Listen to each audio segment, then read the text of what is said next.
Okay, so nasa area na tayo ng Earth sign, individual reading, and let's start with Taurus. Hello my dear! Welcome back sa ating YouTube channel. My name is RJ, your tarot card reader. At ang gagawin po natin ngayon is yung ating daily reading para po ito sa araw ng June 19, 2026. Titingnan po natin kung ano mga eksena, kaganapan, kung ano-ano pa na maaari mong makasalubong sa araw na ito. Pero before po tayo mag-start ng ating reading, kukunin ko po muna itong pagkakataon nito na magpasalamat. Maraming salamat po sa ating mga abangers, sa mga walang sawang naghihintay at nag-aabang ng kanilang mga readings. Thank you very much. Gusto ko rin pong pasalamatan yung ating mga bagong subscribers.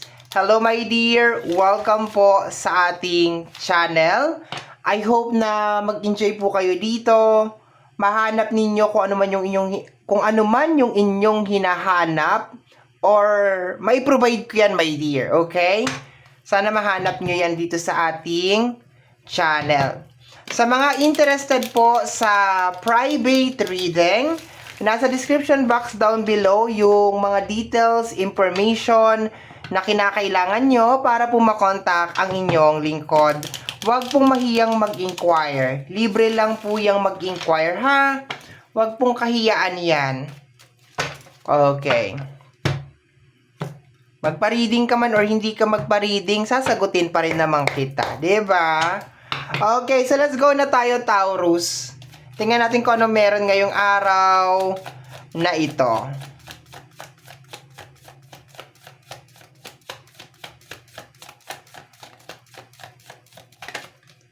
The Page of Sword. Okay. So, clarify natin siya. Paki-clarify po ang ating Page of Sword.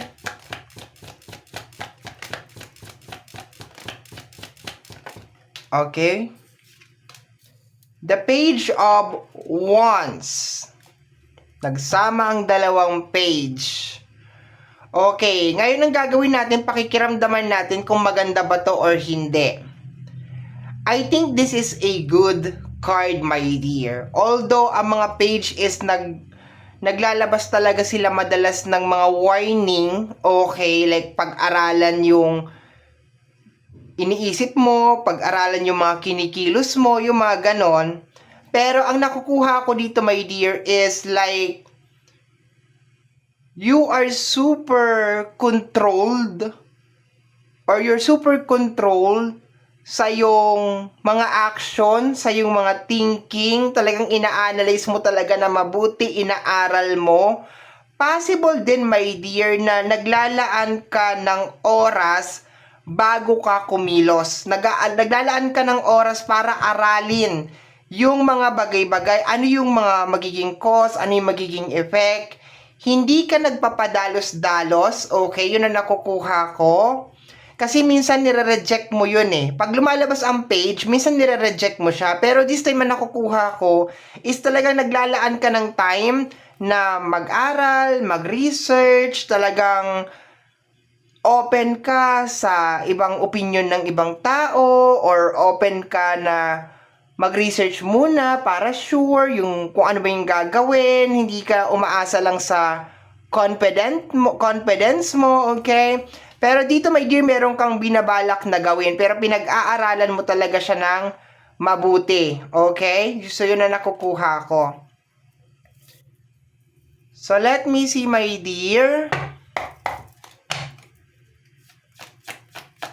Actually, hindi ko talaga favorite ang mga page.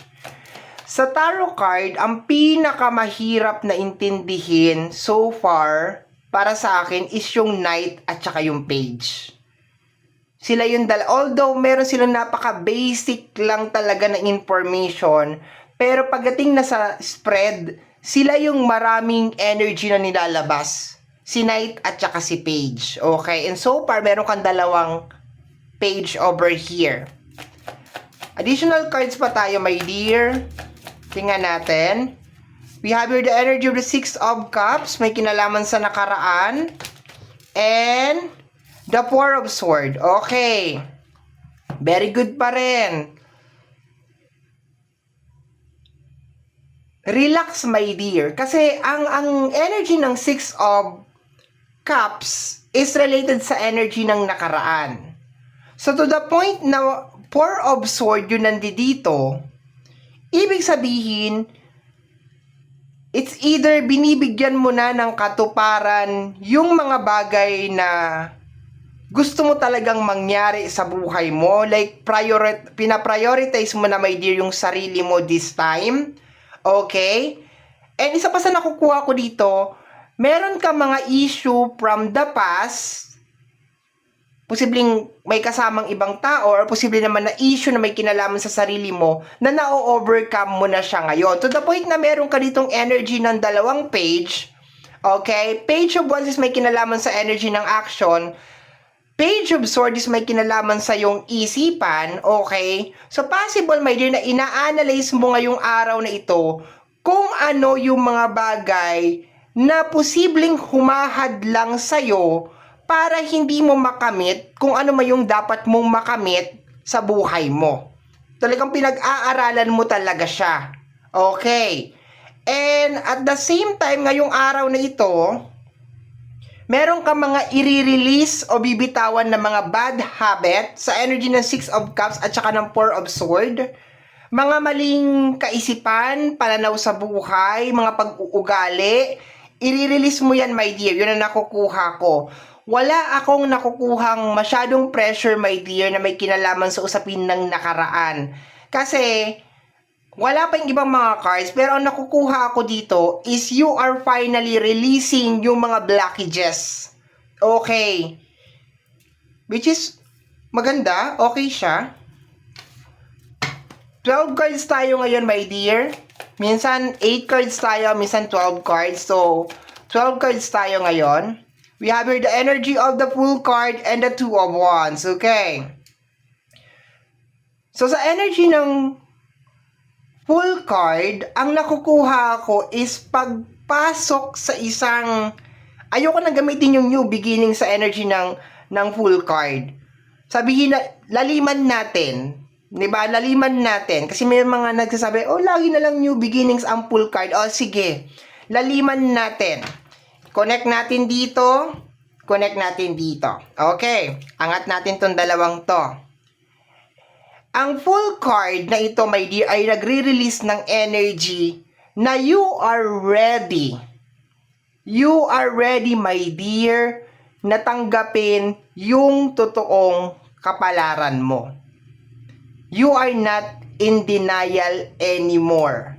Wala ka na dun sa moment, my dear, na parang kinakain ka ng ego mo, kinakain ka ng confidence mo, kinakain ka ng kayabangan mo, kinakain ka ng kung ano-ano sa'yo, my dear. Nandun ka sa moment, my dear, na tinatanggap mo na eto yung mga bagay na kailangan kong gawin kasi eto talaga yung dapat kong ginagawa. Sa energy ng Two of Wands is more on decision making, okay? Ang Two of Wands is lagi yang siyang pending na energy. Okay, pending na energy yan siya, my dear.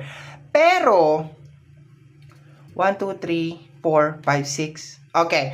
Kaso dahil meron tayong full card, ibig sabihin decided ka na. Actually, baka ilang beses ka nang nag-full card sa buong buhay mo. Okay. And you end up, laging ang nagiging ending ng full card mo is laging palpak, laging bigo, laging ano, kasi, 'di ba, may mga bagay kasi sigurong ginagawa na hindi mo masyado na pag-iisipan. Pero so far, based dito sa card na nasa table natin, my dear, maganda ito because posibleng you are connecting with your ancestor, with your spirit guide sa ating buong may kapal, and ginagawa mo na, my dear, kung ano yung dapat mong ginagawa sa buhay mo. Yun ang nakukuha ko dito. Kasi ang ganda nito, oh.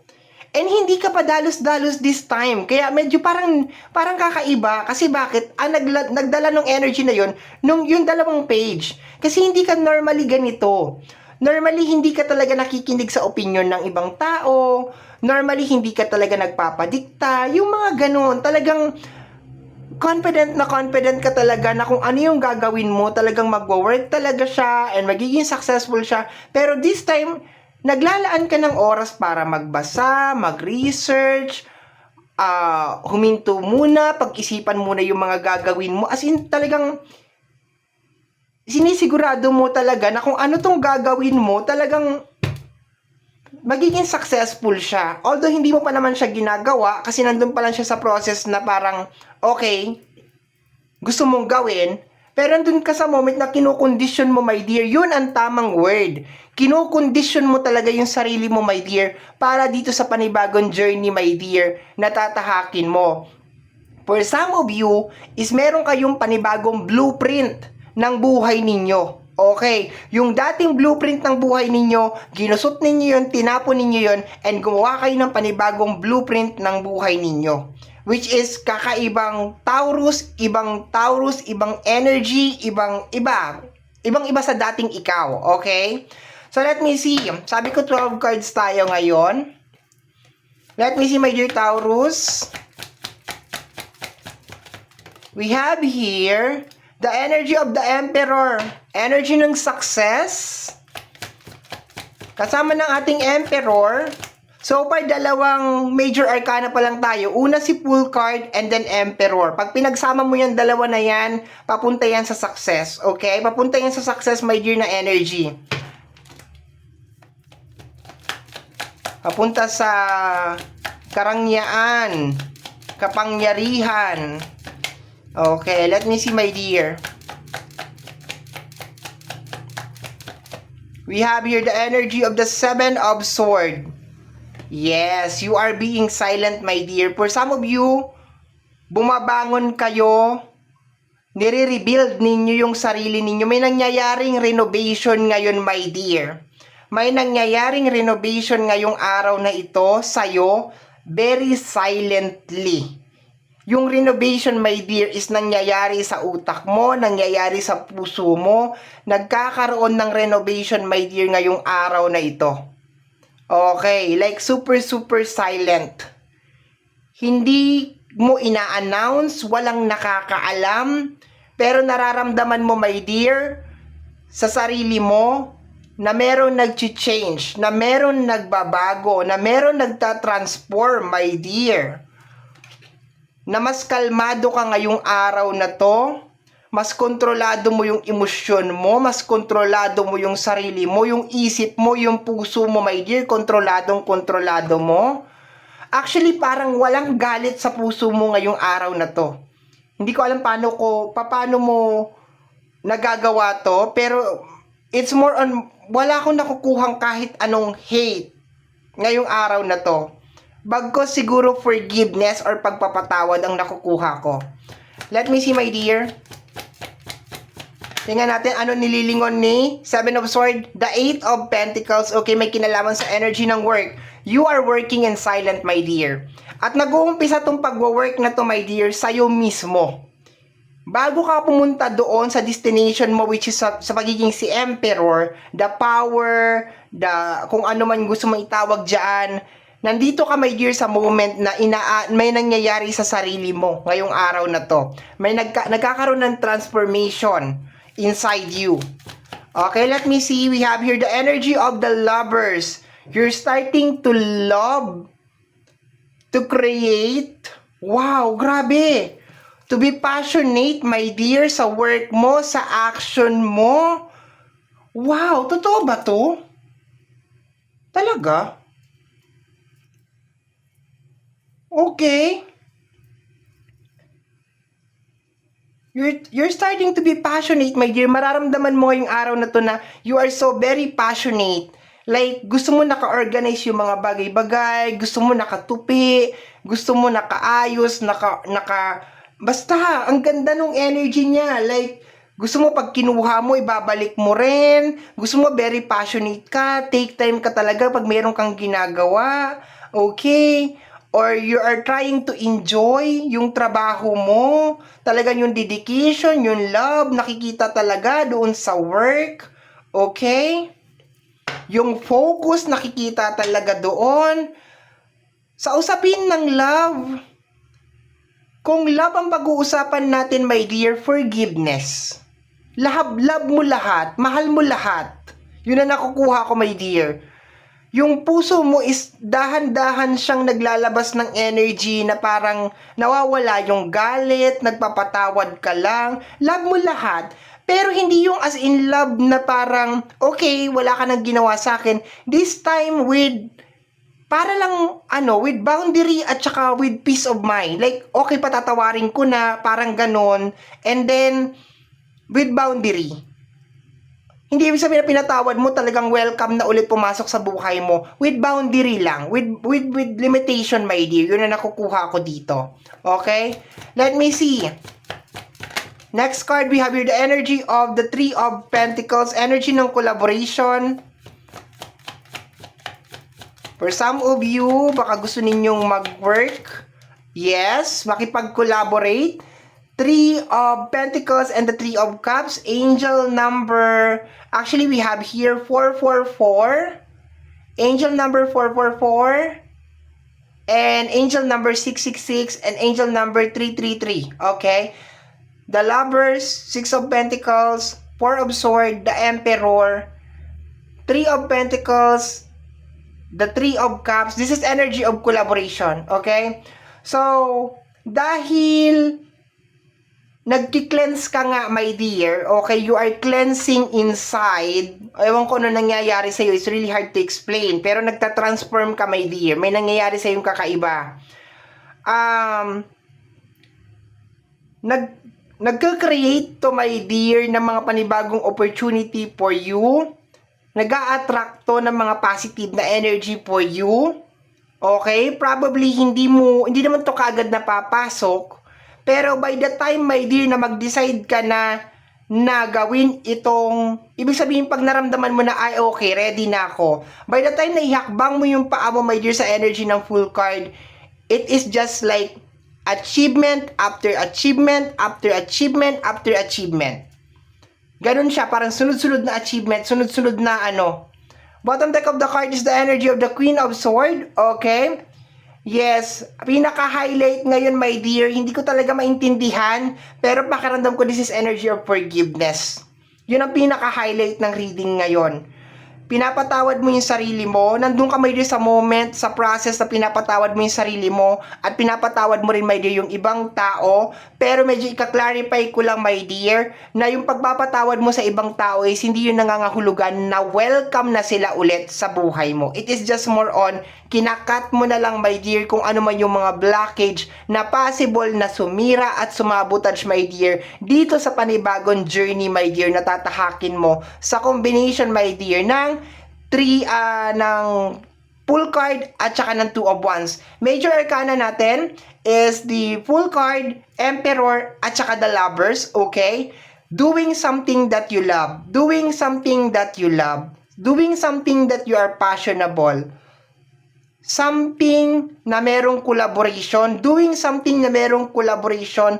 Doing something na merong heart. So, that's why kini-cleanse mo. Alam mo, yung amang nire-read kita, hindi ko maintindihan yung pakiramdam. Pero pakiramdam ko may nagki-cleansing talaga sa loob ng katawan mo. Parang may vacuum na umaandar na hindi ko alam. And ang pinaka-target nga talaga, my dear, is yung iyong puso. So, ngayong araw na to, nag-forgive ka, you're thankful, you're grateful, halo-halo na, my dear. Basta yun na yun, okay? Kinokondisyon mo ang sarili mo para dito sa panibagong chapter na bubuksan mo. Ganda naman, okay. So, my dear Taurus, yan po ang nasagap natin na message energy para sa araw na ito, June 19, 2026. I hope, my dear, na nakatulong itong reading na ito. And until next time, bye-bye. Thank you, my dear.